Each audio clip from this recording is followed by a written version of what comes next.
general guidelines on the good etiquette using technology. In communication devices, phones, tablets, and computers. First is be present. Avoid using devices during in-person conversations or gatherings unless necessary. Second is mute notifications. Silence devices in meetings, theaters, or other quiet settings. Third is ask permission. Before taking photos, recording or sharing someone's image or information online, ask for consent. And keep it short. Use concise and clear messages for emails, texts, or chat to respect others' time. And avoiding overusing caps, writing in all caps can come across as shouting. So next, I'm here to share to you the guidelines in using social media. So first, think before posting. Avoid sharing sensitive, offensive, or overly personal content. Next is respect privacy. Do not tag or mention others without permission.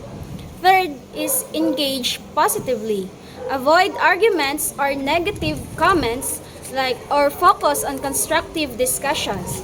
And four, limit oversharing. Post in moderation to maintain a healthy online presence. So just remember, think before you click. So for email and messaging, first, check before sending.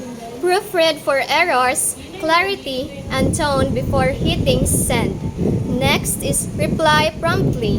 Respond to important emails or messages with a reasonable time frame. The third is avoid reply all. Use reply all only when necessary to prevent unnecessary inbox clutter. So the last is use BCC for mass emails. To protect recipients' privacy, use BBC for group emails. Lastly, for general etiquette, first, take breaks. Avoid prolonged screen time in social settings. Interact with those around you. Second, respect work-life boundaries. Avoid sending non-urgent messages outside business hours. Third, be patient. Understand that not everyone will respond immediately to texts or calls. Fourth, set teach-free zones. Establish spaces or times where technology use and limited to promote human connection. Good etiquette ensures technology enriches interaction rather than distracted them. There you have it. By practicing good digital etiquette, we can create a more positive and respectful online community.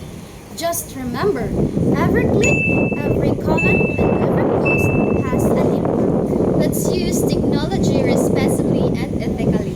Together, we can shape a better digital future. Thanks for watching, and let's continue to be mindful digital citizens. Bye!